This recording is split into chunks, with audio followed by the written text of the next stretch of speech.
Welcome to IBDeditorials.com. The Cuban Diet by Investors Business Daily, October 1st, 2008. Food rationing. The global warming scare isn't about the environment as much as it is about smothering capitalism and forcing Americans to change their lifestyles. A report out of Great Britain confirms this.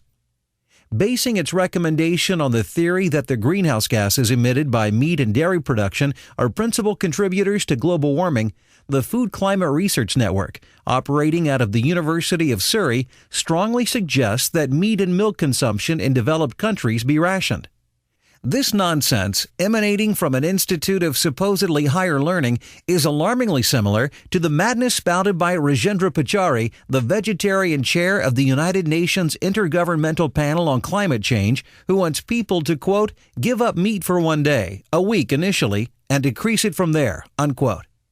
The limit prescribed by the British group is 4 ounces of meat every other day and 1 liter of milk, quote, just about enough for cereal in the morning, unquote, or 100 grams of cheese each week.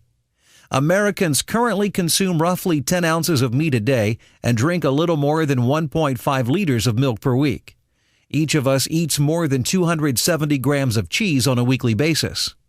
Fearmongers who want to ration meat and milk would force the world to eat like residents of communist Cuba, where food is rationed by a malevolent regime that has institutionalized scarcity. In that worker's paradise, the average ration of meat, if available, and including fish, is 2 ounces per day. Milk is distributed only to children under 7, and each Cuban gets 12 eggs per month. Quote, limited in what they can eat, Cubans spend much time thinking about their next meal, unquote, AP reporter Anita Snow, who lived on a Cuban diet for 30 days, wrote last year. Quote, I found myself obsessing about food as well, unquote. When man reaches the point where his mental resources have to be directed toward obtaining his next meal, he has taken a step backward.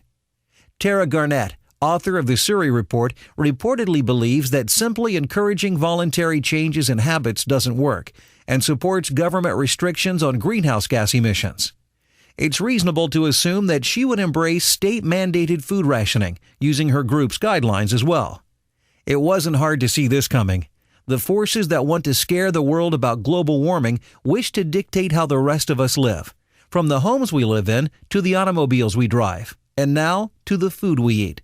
They want people to believe that they have only the public interest at heart, but in reality, their goal is to set themselves up as autocrats who can shape the world so that it suits their tastes.